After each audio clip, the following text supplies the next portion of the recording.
Hey everyone, AYN's newest portable gadget, the Odin 2 portal, has finally arrived and is already creating a stir.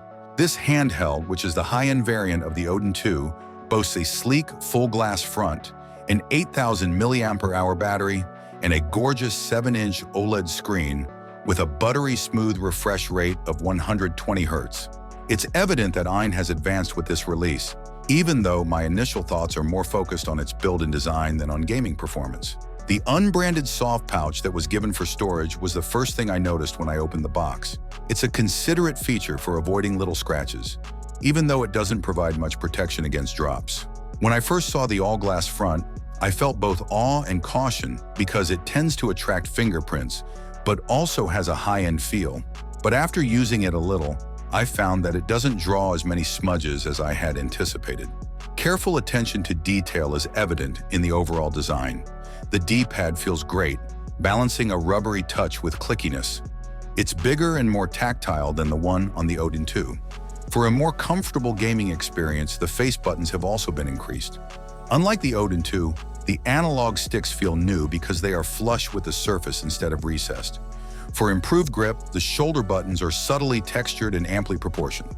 They improve ergonomics for extended gaming sessions by feeling comfortable under the fingers. AYN has also made additional well-considered adjustments. The power button's fingerprint scanner has been removed, and in its stead is a regular sleep button with an LED charge indicator. Additionally, there is a USB-C port for charging and video output, a headphone jack, and a conveniently located microSD card slot. Two more M1 and M2 function buttons, which can be programmed for particular emulator or game functions, and a sizable fan intake are located on the back. Despite its larger screen, the Odin 2 portal's tiny form makes it stand out when compared to other smartphones. Even though it has the same 7-inch screen as the Steam Deck or ROG Ally X, it feels more compact and portable.